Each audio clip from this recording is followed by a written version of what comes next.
This is Teachers Talk Radio, and you are listening live. Hello, good morning, and welcome to the Friday Break Morning Show with me, Carl Smith, on Teachers Talk Radio. Today I'll be talking to Sue Ball about whether the arts are a luxury.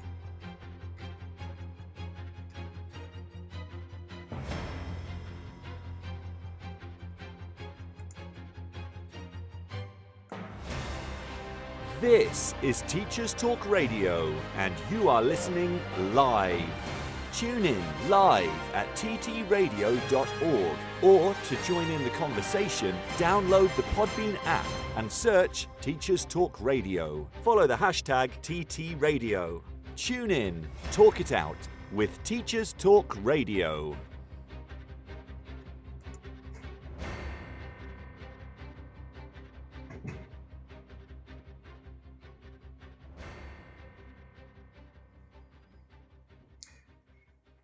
Did you know that the UK is an arts superpower? We don't just punch above our weight, we punch above everybody else's weight as well. And in 2022, 6% of our entire national income came from creative industries. Did you know Britain holds a 17% share of the global art trade? That we are the second largest exporter of music in the world, the largest maker of video games in Europe, the fourth largest exporter of films in the world, the second largest exporter of TV programs in the world, and London is often referred to as the theatre capital of the world. So, we're pretty good at this stuff. The sector has grown 50% even since 2010, at a time when most other sectors have taken a battering. And that's despite Brexit and the pandemic. Which is why it's kind of weird that local authority funding for the arts in schools has fallen by a whopping 43% since 2008.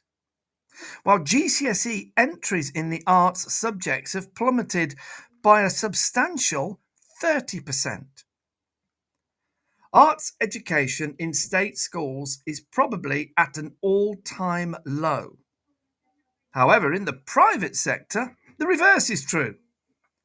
Parents pay good money for high-quality arts provision, but successive governments don't agree. Instead, they have focused on the EBacc, computing, and the STEM subjects.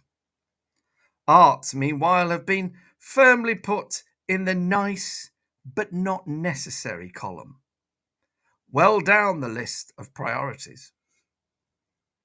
Who can blame state schools for prioritising English and maths when the looming threat of an Ofsted inspection lies around the corner? And Progress 8 does not require an art or a creative subject to be studied at all. Despite that, there are literally loads of papers and research projects telling us how important the arts are, not only to our economy, but to the well-being of our young people. You won't find many heads or school leaders who will say the arts aren't important. But does the rhetoric match the reality? Are the arts treated as a luxury in state schools? And if so, what do we do about it? Today I am joined by someone who has spent a long time championing the arts in schools, former head of expressive arts and all-round fan of arts education, Sue Ball. Morning, Sue. Good morning, Carl. So, Sue, let's go back to the beginning then. Why did you become interested in the arts when you were young? Well, thank you for inviting me on to talk about the arts, Carl. I'm always happy to talk about arts in education. My pleasure. I was very, very fortunate in knowing what I wanted to do as a career from an extremely young age, and I wanted to teach. and the arts just happened to be the thing that I was the most passionate about. Mm-hmm.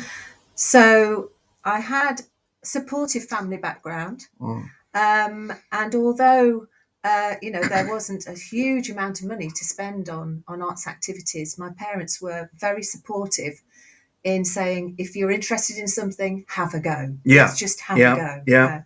So it was recorder lessons at a very early age, brass lessons with the farmer who lived across the road and being part of the local village brass band. Oh, nice. And a whole sequence of musical activities just got me into the arts, and I knew from then that was the thing that I wanted to share with everybody else, my own love of the arts. It led me into wanting to work in schools, and that I always knew that was the area I wanted to work in. Now that's really interesting as a starting point. Leaving aside the fact that we're talking about the arts today, I was asked not so recently the perennial question, why did you become a teacher? And I said that I didn't particularly know whether I wanted to teach or not until I tried it out. But one thing I did know was that I was really interested in my subject. And my subject was history and politics. And I was absolutely, brimming with enthusiasm at the time for sharing that, interest with anybody who was foolish enough to listen. And of course, then when I gave teaching a go and found, hey, on the rare occasions when the kids are actually listening, this is quite fun. I quite like this. Yeah. I could see myself doing this for a little while. Yeah. So here we are, 35 years later. Yeah. I'm still figuring out whether it was the right move or not, but on the whole, I think probably it was. So okay, that's great. So you had an opportunity. You had a supportive background. You found something that you love doing, and that brought you into arts education. Yeah. Yeah. What about if you don't have a supportive family? What about if that family has very little experience or connection with the arts? Yeah. What about, in fact, you hear quite often your parents or people around you saying that, art is boring, or, most music they're not really interested in beyond odd things that they might have come across that are fashionable, or, never been to the theatre or anything like that. Are the arts a little bit highbrow, Sue?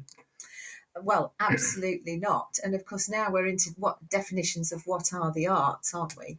And, if you're talking about your kind of traditional, go and do your grade 5 violin or go off to stage school or whatever it is, then, of course, there can be an element of elitism. But arts are something that permeate all of our lives every day. And this is no big surprise.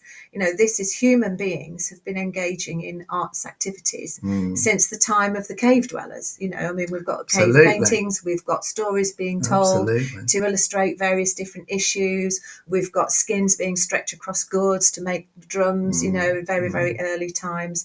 And it's one of the most fundamental means of expression for human beings. And it's something that happens in human life almost without us even thinking about it.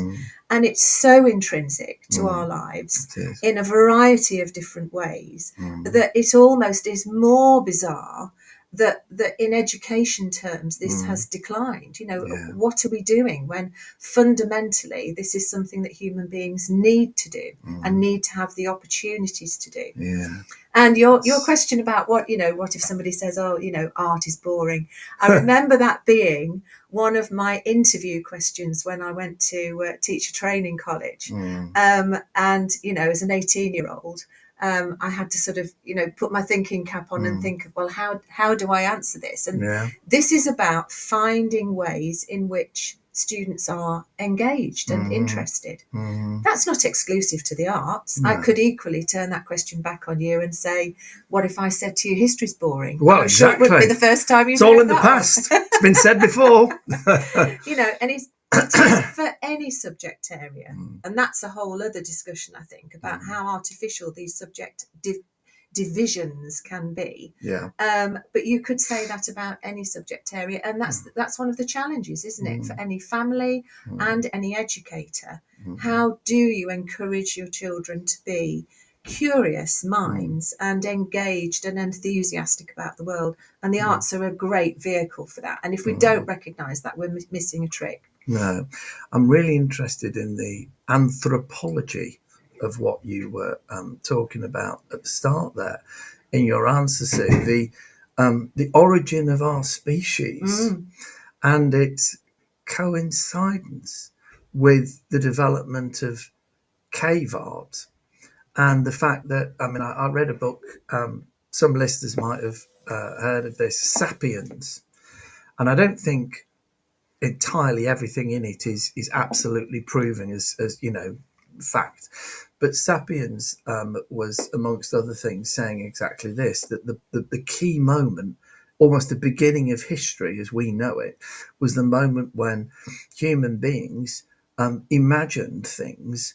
beyond their own immediate existence, and when they do that, and they do it through mental processes which involve parts of the brain which other animals appear not to have, that they are able to create things, new things that didn't exist before, whether through sound or visually or by some other means. Communication is the obvious one otherwise.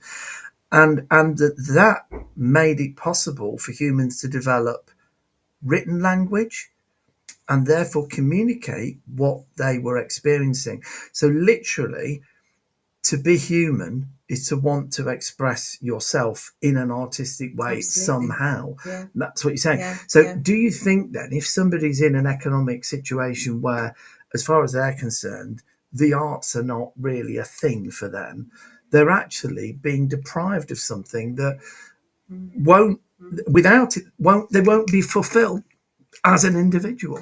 And this is a huge danger, generation on generation on generation. If the message that we're giving out as educators is that arts don't matter as much as other subject areas, then this is going to affect the way that families actually look at education. I was very privileged a couple of years ago to go into a school to do a short survey about parental views on the arts, and sadly, there were expressions from parents, we don't do that. No.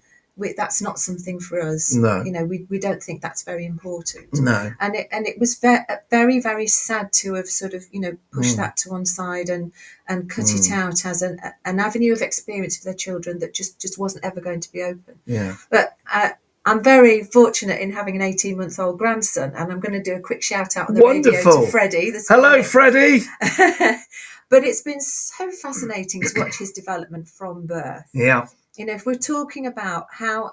Because you don't get to do that when you're a parent, because really you're really too focused on getting through the day. You don't have the time, staying awake. But watching him, his response to music, and this really has been from birth. Yeah.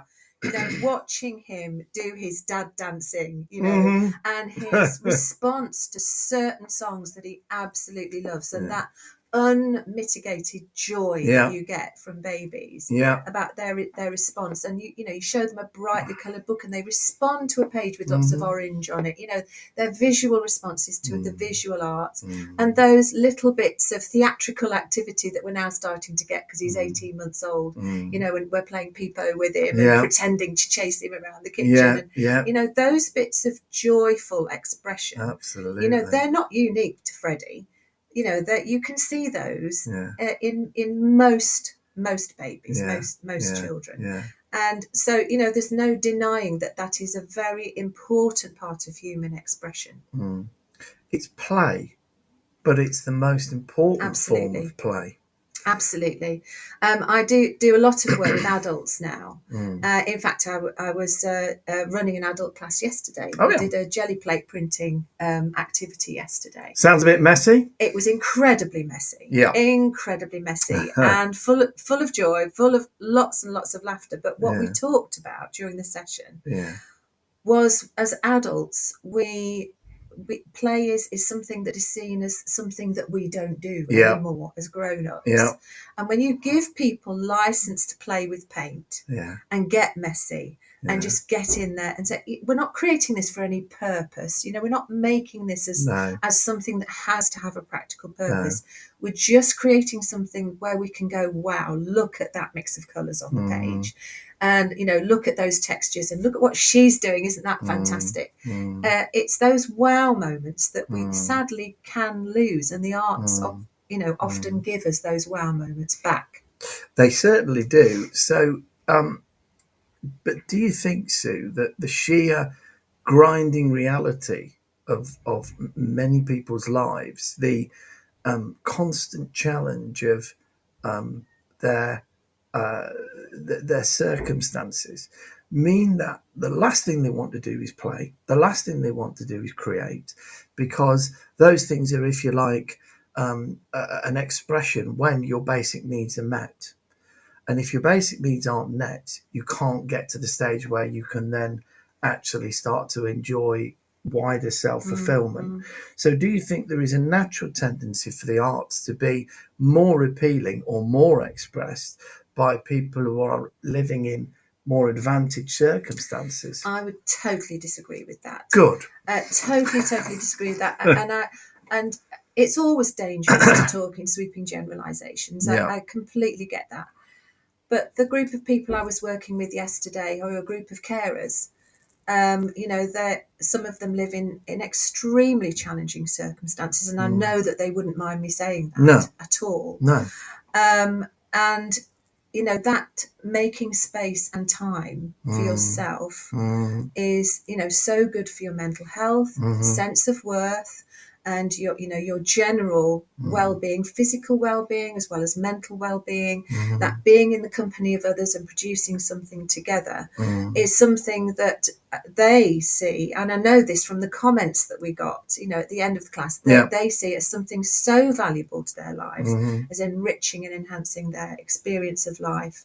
It's almost more important in situations like that than in situations of privilege. I just fundamentally think it's so basic for all of us, everybody. Yes. And therefore, we live in a strange situation here, don't we? Because certainly as far as education is concerned, access to the arts and experience of the arts is demonstrably much greater amongst those who have advantages compared to other people. Now, there's a lot of talk, isn't there?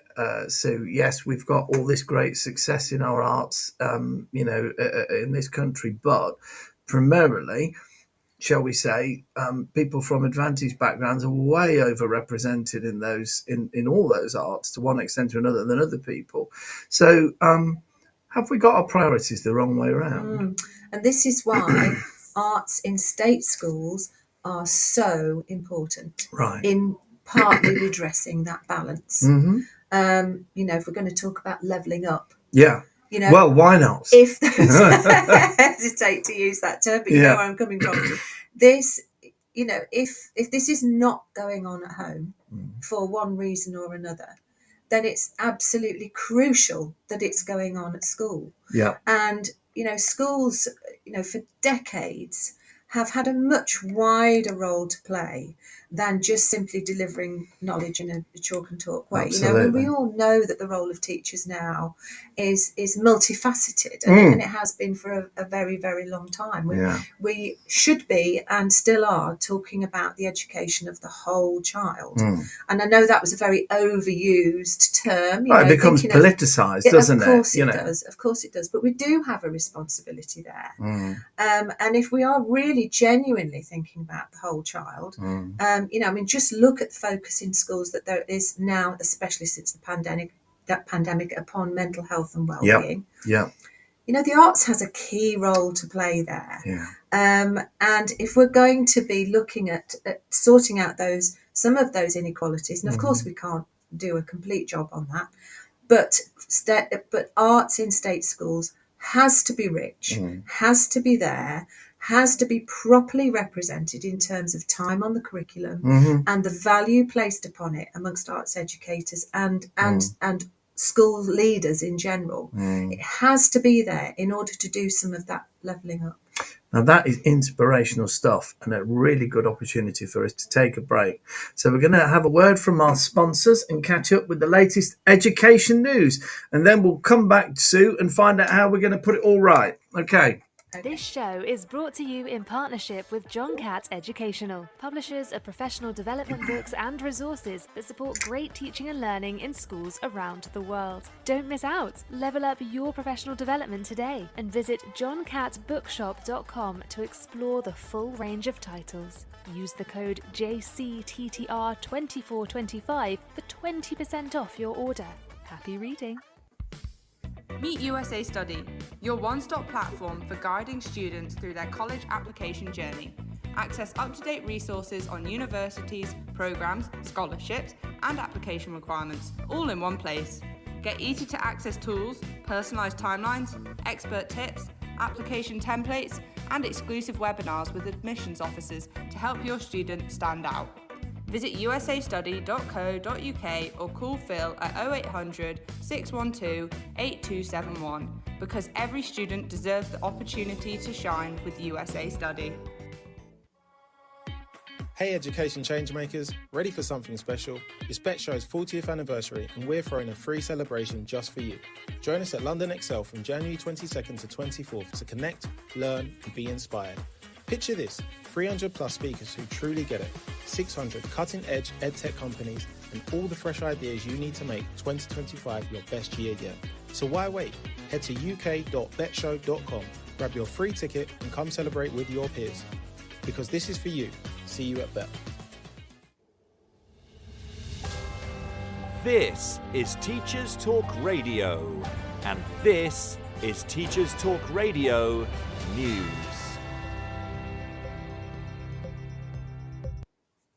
Schools Week covered a story about a software glitch which wiped Ofsted inspectors' evidence during almost 200 inspections over a 3-year period. The glitch only resulted in revisits on 4 occasions. The report, shared with Schools Week by Ofsted themselves, found that of 26,431 inspections conducted using electronic evidence gathering between February 2021 and May 2024, there were 191 where inspectors reported evidence was lost.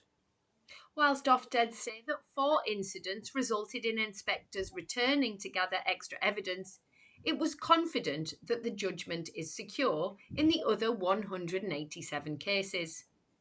Ofsted has refused to name the establishments affected. The electronic system replaced pen and paper in 2019. As the inspectorate said, it would better review and synthesise notes and improve security. Schools Week revealed last year that the system was presenting issues, and Chief Inspector Sir Martin Oliver commissioned a rapid review. Ofsted policy states that where the electronic system fails to record and save evidence, inspectors should recapture the salient points from memory as soon as possible after they detect that any notes are missing.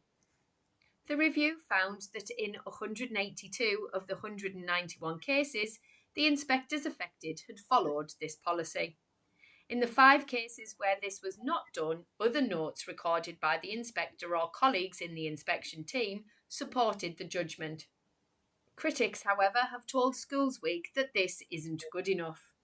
The watchdog has since confirmed it is in the process of moving the electronic system to a new version, which offers improved offline capability and is expected to perform well with intermittent and low connectivity. The BBC covers plans by government to reintroduce a piece of legislation aimed at protecting free speech on university campuses. The Higher Education Freedom of Speech Act, which proposed fines for universities failing to uphold freedom of speech, was passed in 2023. Its implementation was stopped after Labour's election in the summer. This was due to concerns that the law was potentially damaging to student welfare. Education Secretary Bridget Phillipson told Parliament that the government would be progressing with the legislation, but with significant changes.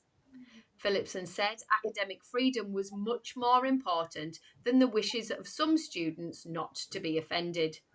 However, the government says it will seek to remove the part of the Act that allows people to sue universities that fail to uphold their duty to protect freedom of speech.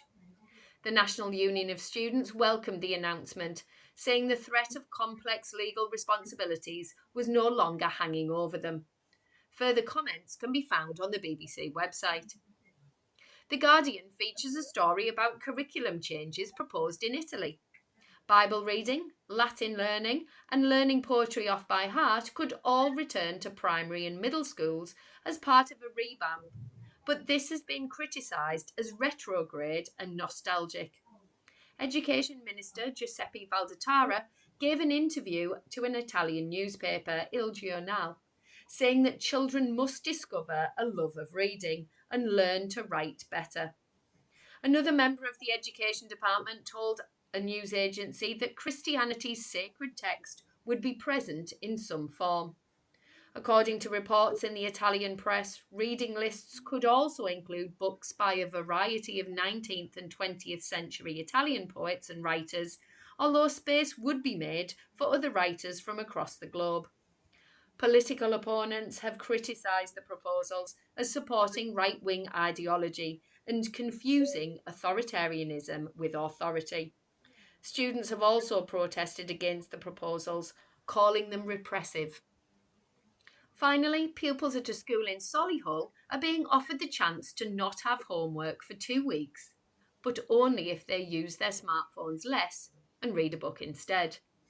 The BBC Radio West Midlands newsfeed says that staff at an independent primary and secondary school have welcomed the scheme aimed to help pupils start the new year with less screen time. Pupils said they were enjoying the change, whilst the head teacher hoped the initiative was about bringing balance between screen time and homework. This has been Teachers Talk Radio News with Joe Fox. Thank you. Welcome back to Teachers Talk Radio Friday morning breakfast show, and I'm talking to Sue Ball. We're asking the question, are the arts a luxury? How's your 19th century Italian poetry, Sue? Not great, Carl. Oh dear, that means we this is work in progress, I think. Yeah. We established, I think.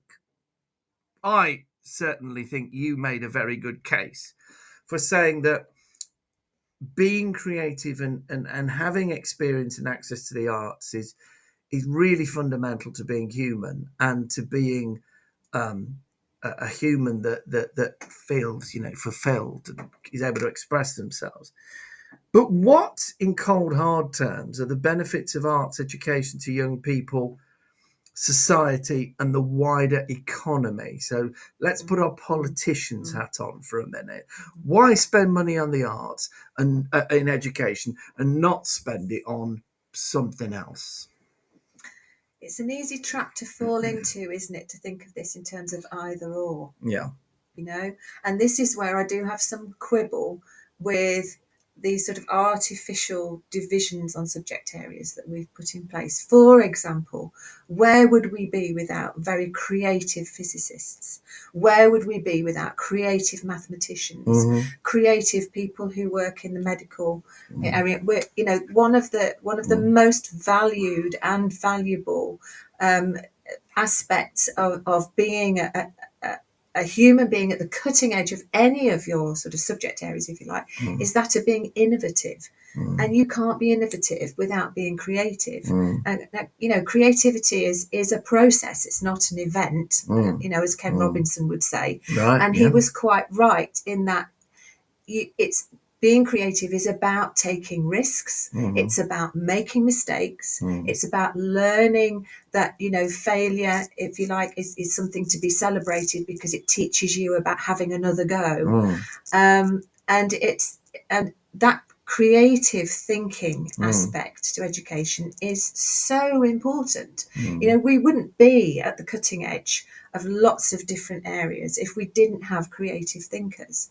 And it really is so important to have that as a fundamental element of our curriculum. And sadly, what's happened is that because there's been an overemphasis on assessment framed in a particular way. I'm not anti-assessment at all, but framed in a way that is not suited to the arts and detrimental to the arts in many respects. An overemphasis on, scrutiny, and in Ofsted, it hasn't helped all of this. An overemphasis on accountability measures, which have not been a good fit for the arts.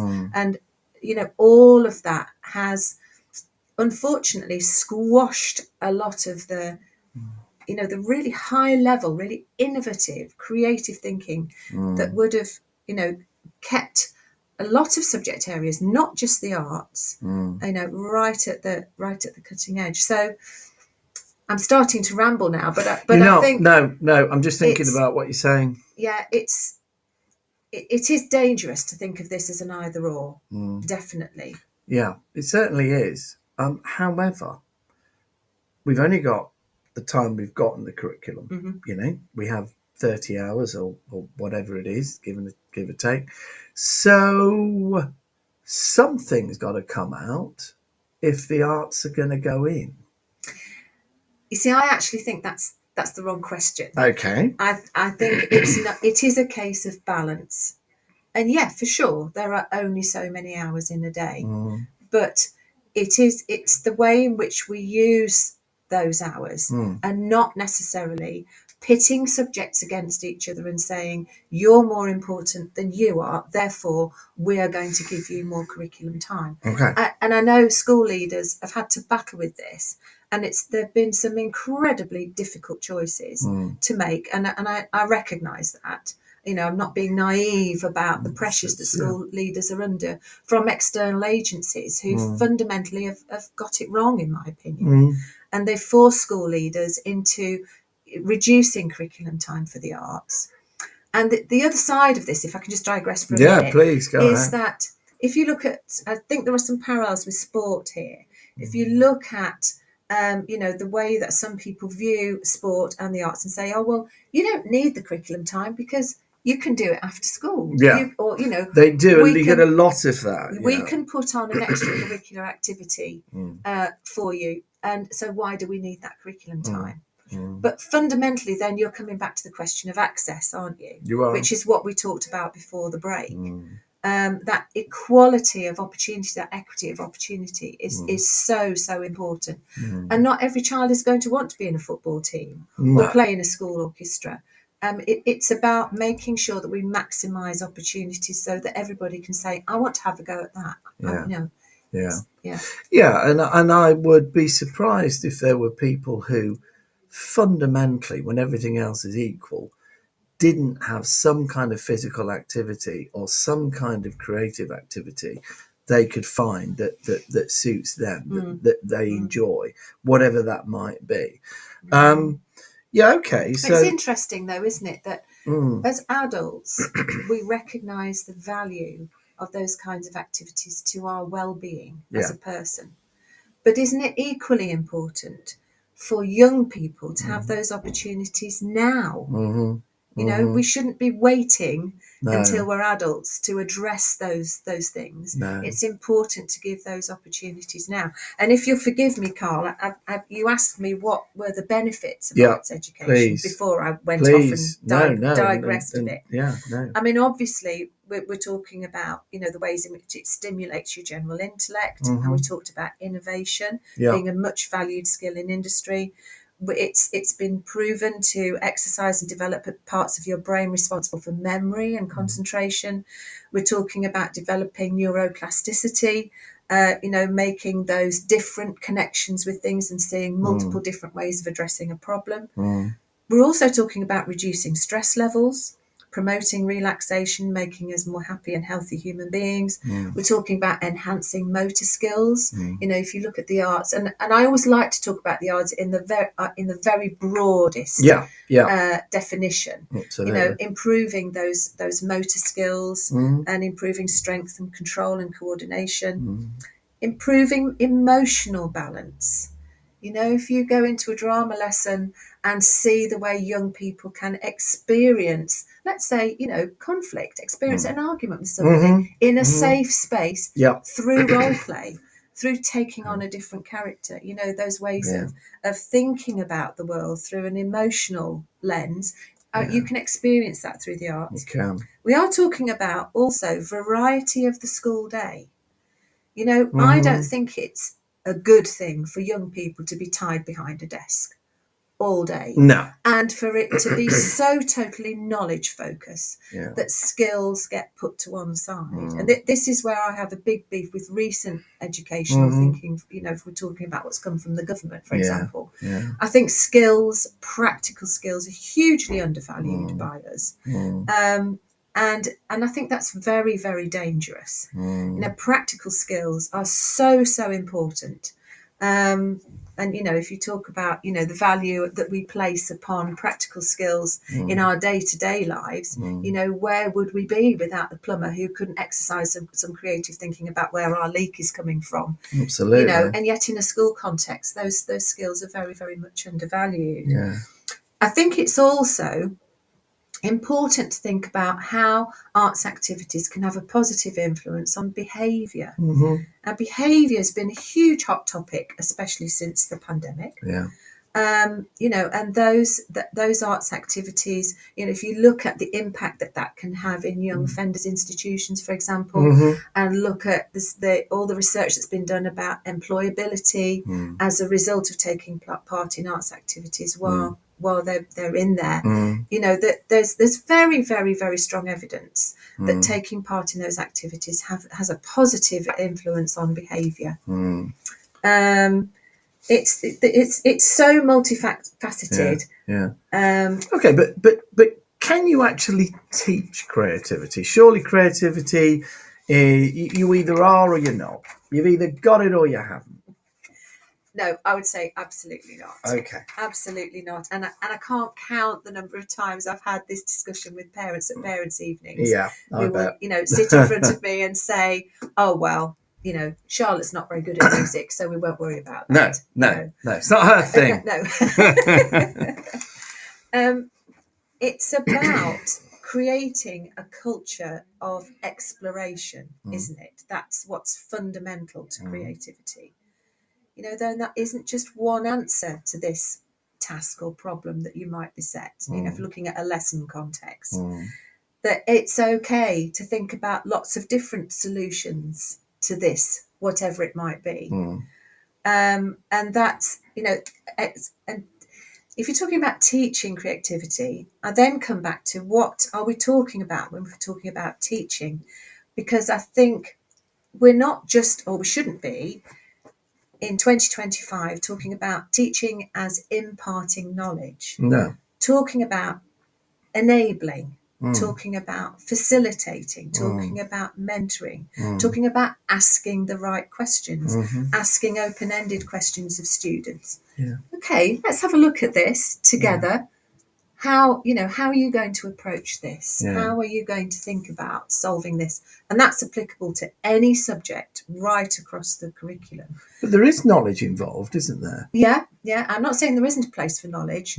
I'm saying that there should be a balance. Sure. But you know, AI is coming. Surely AI can do all this stuff. It can make music. It can you know, do all sorts of creative. It can paint like Da Vinci, all this sort of thing. So yeah, just leave it to AI. I think that's a whole other radio interview. Probably, yeah. Not that I'm well qualified to have it either, but yeah. That's a huge one. But any kind of technology relies, you know, at the moment, and you know, this is arguable with the advent of AI, I know, but it relies on the input of creative human beings. Well, ultimately, otherwise, what's the point? Yes, yeah, absolutely. You know, I mean, I think, though, there has been a lot of talk, hasn't there, in the music industry, for example, about how, you know, with the advent of streaming platforms and what have you, the algorithm is dominating our musical experience to the point where we're just, you know, not exploring anything else.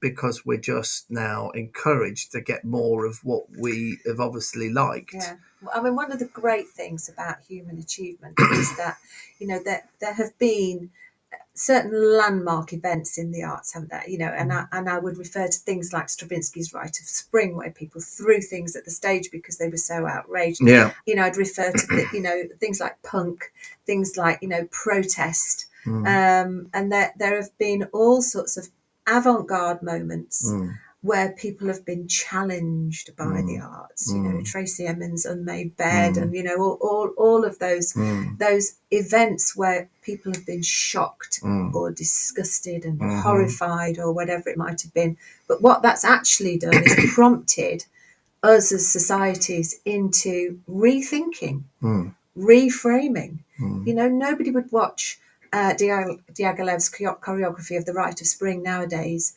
through that same lens.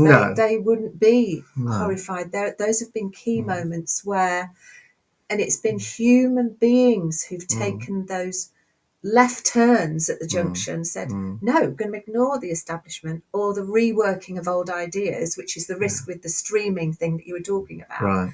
No, we want to do something completely different. And those risk takers in the arts have been hugely influential. And if we just, for a moment, did take a purely economic definition of things, if you do what you've been doing in the past and you do what everybody else is doing, you'll never get ahead and do something new or different. No. So you have to kind of sometimes take a risk on things, take a punt, and be prepared to accept that it might not work or it might work, but that's okay. Absolutely. But don't you think, though, that that's almost what we're beating out of our students and our teachers? This is what really worries me. And our school leaders. We're beating out of them the ability and the comfort to take a risk. You can't do that if there's a fear of scrutinisation and judgment and accountability on you. You lose that ability to be innovative because the numbers there beat you over the head, don't they? They do. It's a real problem, I think. Well, it's about getting the flow, as people sometimes refer to it, by which you've got enough motivation to actually do it, but not sufficient motivation to fear the consequences of it not going well or it not being successful. Because if you are one, you don't do anything. If you're the other, you don't do anything. It's only when you're in that position where you're prepared to take risks and you're enthusiastic about it that you actually become creative, I think, with things. And I think you're absolutely right. For me, we are beating it out of people. Yes. Yeah. And that worries me no end. I'm just going to go back, Sue, to the a word from our sponsors, and then we'll come back and we'll see. We're going to see if we can figure all this out. This show is brought to you in partnership with John Catt Educational, publishers of professional development books and resources that support great teaching and learning in schools around the world. Don't miss out. Level up your professional development today and visit johncattbookshop.com to explore the full range of titles. Use the code JCTTR2425 for 20% off your order. Happy reading. Meet USA Study, your one-stop platform for guiding students through their college application journey. Access up-to-date resources on universities, programs, scholarships, and application requirements, all in one place. Get easy-to-access tools, personalised timelines, expert tips, application templates, and exclusive webinars with admissions officers to help your student stand out. Visit usastudy.co.uk or call Phil at 0800 612 8271 because every student deserves the opportunity to shine with USA Study. Hey education changemakers, ready for something special? It's Bet Show's 40th anniversary and we're throwing a free celebration just for you. Join us at London Excel from January 22nd to 24th to connect, learn and be inspired. Picture this, 300 plus speakers who truly get it, 600 cutting-edge edtech companies, and all the fresh ideas you need to make 2025 your best year yet. So why wait? Head to uk.betshow.com, grab your free ticket and come celebrate with your peers. Because this is for you. See you at Bet.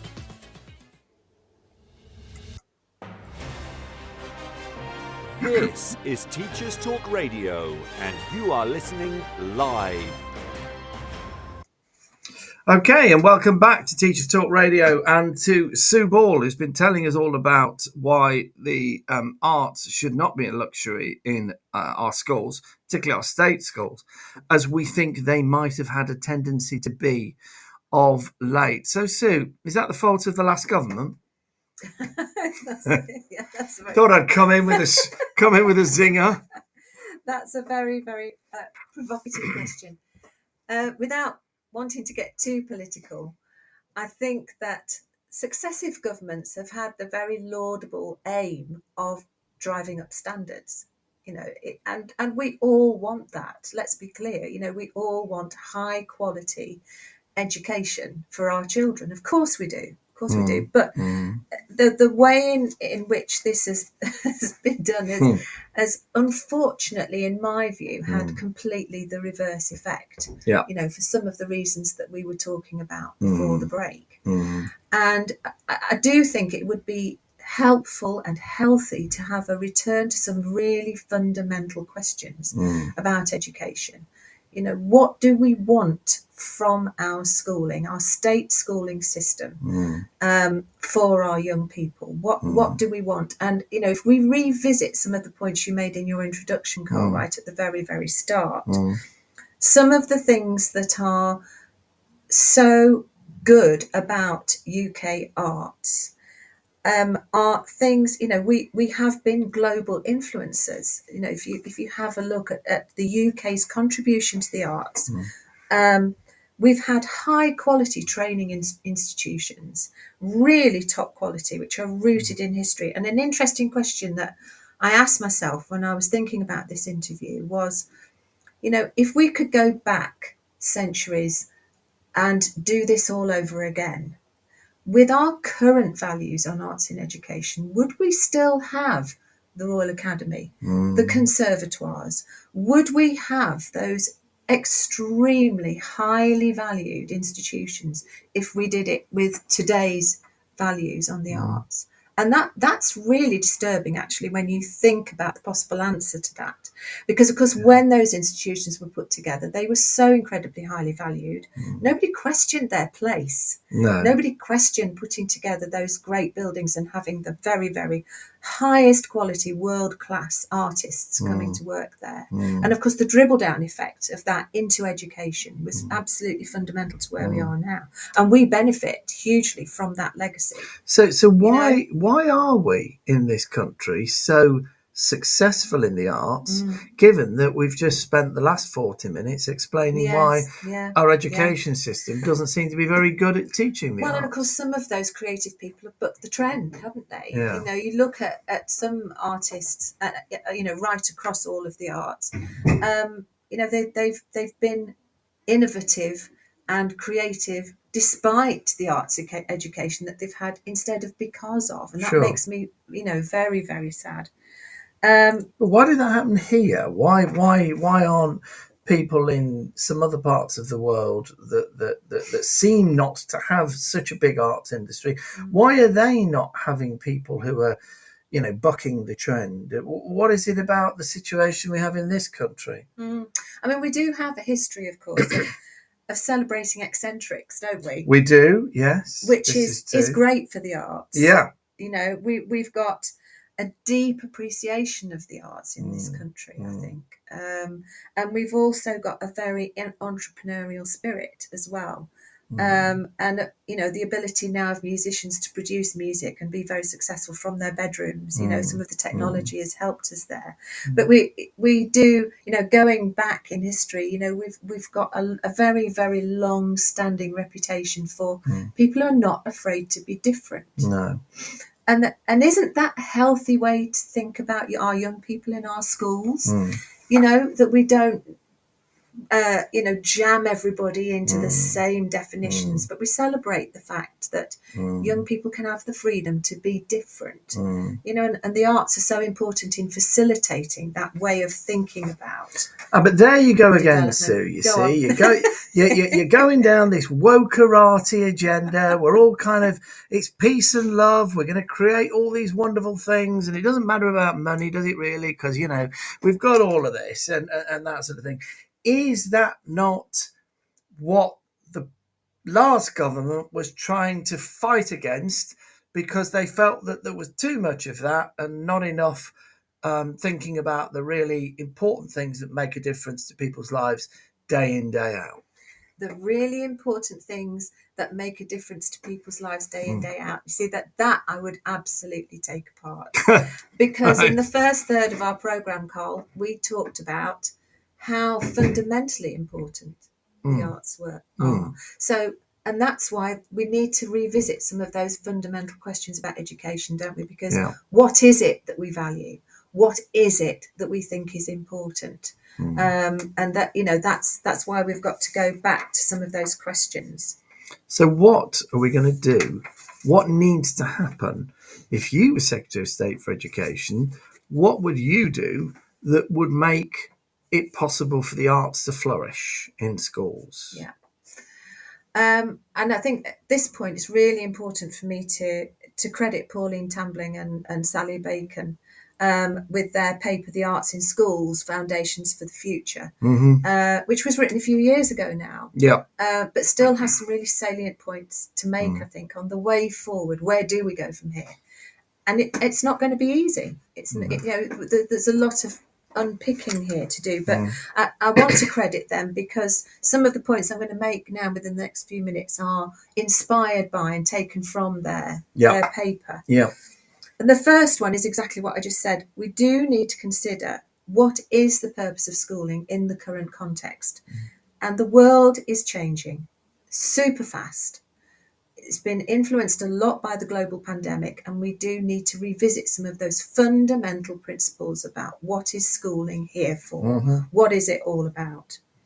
We do need to reframe the value placed upon arts education and recognise its lasting contribution to our young people. It's not something that will only happen to them in school. We're giving them a legacy of things that they will continue to do, hopefully, into adulthood, and then will pass on as enthusiasms to their own children. And that generation upon generation, arts poverty, if we don't address that, that's going to be something that will influence our society. Arts poverty in a deep way, I think. So arts poverty being a poverty of access and experience. And an undervaluing. And an undervaluing, What message does it give to a young person going through a school who, gives the majority of the curriculum time to certain subjects on the curriculum, and the arts are very much seen as an afterthought and an add-on? What message does? And we mustn't think that our students don't notice that. I'm sure they do. Of course they do.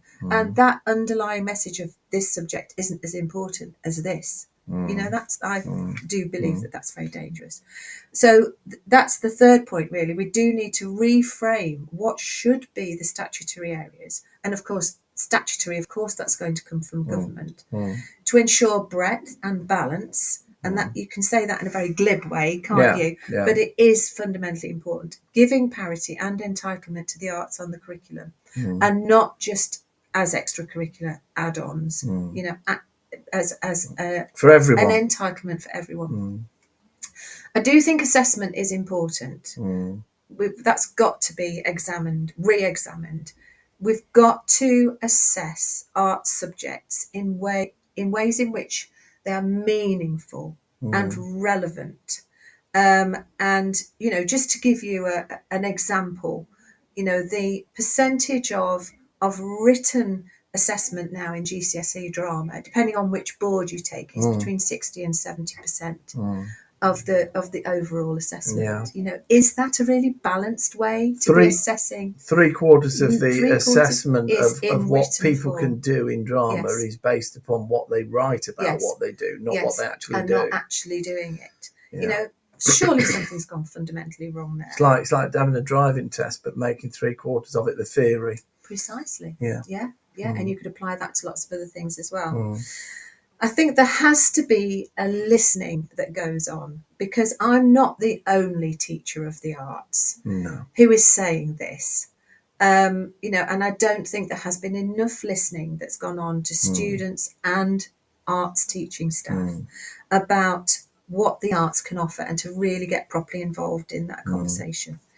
It's interesting, isn't it, that we, during our hour, Carl, we haven't talked much about money for the arts. Hardly at all. But it would be wrong to ignore that completely. And obviously, money is, there is a monetary value to everything, and the funding in place for arts and education has to be there. And I haven't really talked enough about those wow moments that come from working with professional artists, and also those wow moments that come from peer performances and peer exhibitions in school. Some of the most powerful moments that I've witnessed as an arts educator have been from younger students watching older students perform and going, wow, if they can do that, I might be able to do that as well. And those are joyous moments, but some of those moments with professionals do cost money, and the arts funding has been,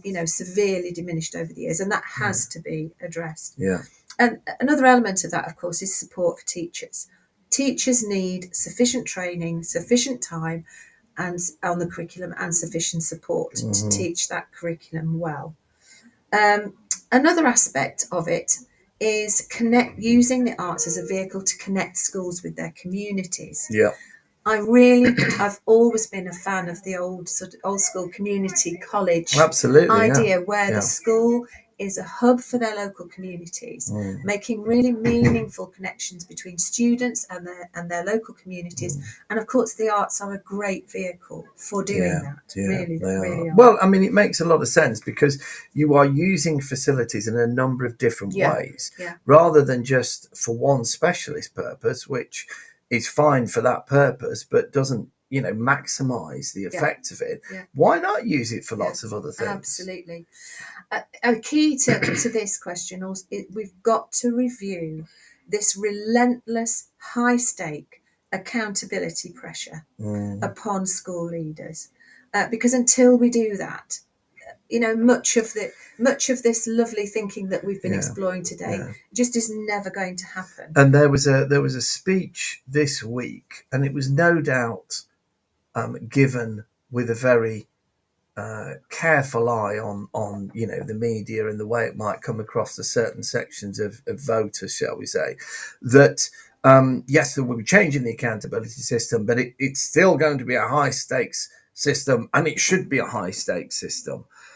And I worry that language, while it might be done purely for the benefit of the PR of it, might end up kind of seeping back into what we're doing in schools, because it doesn't work. It doesn't. And until that fear of high stakes is removed, then you won't allow school leaders to restore the place of the arts in their curricula. It goes back in a way to the point that I was saying about being in the flow. If you are completely without motivation, then you don't bother to do it in the first place, or you do it very badly. If you are absolutely terrified of doing it in a certain way, then you're equally frozen and you can't do it. To be the best that you can be, you've got to be in that sweet spot in between. Make the accountability system too severe, too arbitrary, too high stakes, and you actually constrain people's performance just in the same way as you do if you make no accountability at all. So there's got to be a sweet spot. We've got to find that. There really, really has. Yeah, absolutely. And it's fun. Just on a final point, it's sad, really, that we're even having this conversation. Yeah. Because there shouldn't be a need for an argument about the legitimacy of the arts. No. And if we come full circle to, thinking about how important it is to all of us, it's almost why we're having this conversation. Yeah. But sadly we are. And, we've through hopefully conversations like this, we've got to persuade the people who hold the power out there that this is necessary and it is fundamental to all of us. And even more important, it's fundamentally intrinsic to the health and well-being of our young people and our society going forward. I suppose in purely instrumental terms, we have to be able to reassure the politicians that we're not going to suddenly drop down the pizza rankings because we teach more of the arts. Well, no. We're probably going to do the reverse. Well, indeed. And there are many research papers out there that I haven't even mentioned that say, in schools where the arts are strong, you get better results in other subjects. Yeah, absolutely. And when we talk about the arts, you said earlier that you like to take the broadest definition of it, because most of our listeners will be thinking of, a play or a piece of music or a work in a gallery or something. But actually, the arts are a great deal more than just that. Oh, of course. And especially now, I mean, one of the wonders of, the huge range of media activity that we've got now is that there are such exciting ways in which everybody can take part in the arts now. I loved going down to the Light Room in London and experiencing the David Hockney immersive experience down there. I was there not that long ago. Seeing him do his work on an iPad, I mean, there is such a wealth of opportunities now. Absolutely, there really are. So, ironically, what you're saying is that far from the arts being less relevant to our lives, they are more relevant to our lives. And far from it being less important for our economy, it's probably fair to say they're going to be more important for our economy. Yeah. So, whether we can teach the arts in the purely knowledge-based sense of the word is rather neither here nor there in a sense, because what we are enabling is people to become more creative by giving them the confidence to know that they can, giving them the experience of knowing that when they do, it can be a huge pleasure and give them so much joy, as well as also give them opportunities that they might not otherwise have. And then you marrying together, aren't you, the kind of the day-to-day self-interest with the very real pleasure that we all get out of, being involved in the arts in various ways. So I think we're agreed. I think you've persuaded me. You've taught me round. The arts may have been treated like a luxury, not by teachers or school leaders.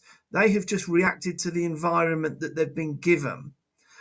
But the environment they've been given has meant that in practice, from the point of view of young people, the arts are often presented as something of a luxury in our schools, and that is harmful for our economy and our society and harmful for our young people. And I'd say that was a pretty good point. That we need to take on board as we finish. Any last points from you, Sue? I like to give our guest the last word. No, absolutely right, Carl. I couldn't agree more. And it's been fabulous this morning to have the opportunity to really give this an airing, because it's something that is so important to me, but also, I believe, important to wider society as well. Well, I can sense the passion in your voice, and that to me is the best teacher of all. I do hope lots and lots of people who are in positions of influence with regard to the arts and education in the arts are able to take that on board. Inspiring stuff, Sue. Thank you so much for joining us today. Thank you for inviting me. Are you enjoying the arts this weekend? So, definitely. Every day, Carl. Every day is an arts day. Every day is an arts day. Yeah. Okay. All right. Lovely. Thank you so much for listening. Don't forget to put your comments in. You are very welcome to make any points you'd like to the show. And I can only ask that you join us again in 2 weeks' time on the Friday morning break show with me, Carl Smith. But for now, have a lovely weekend.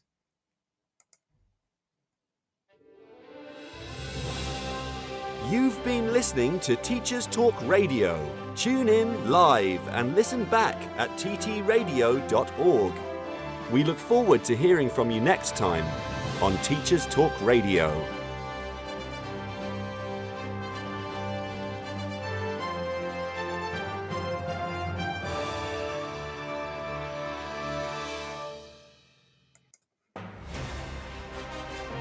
This is Teachers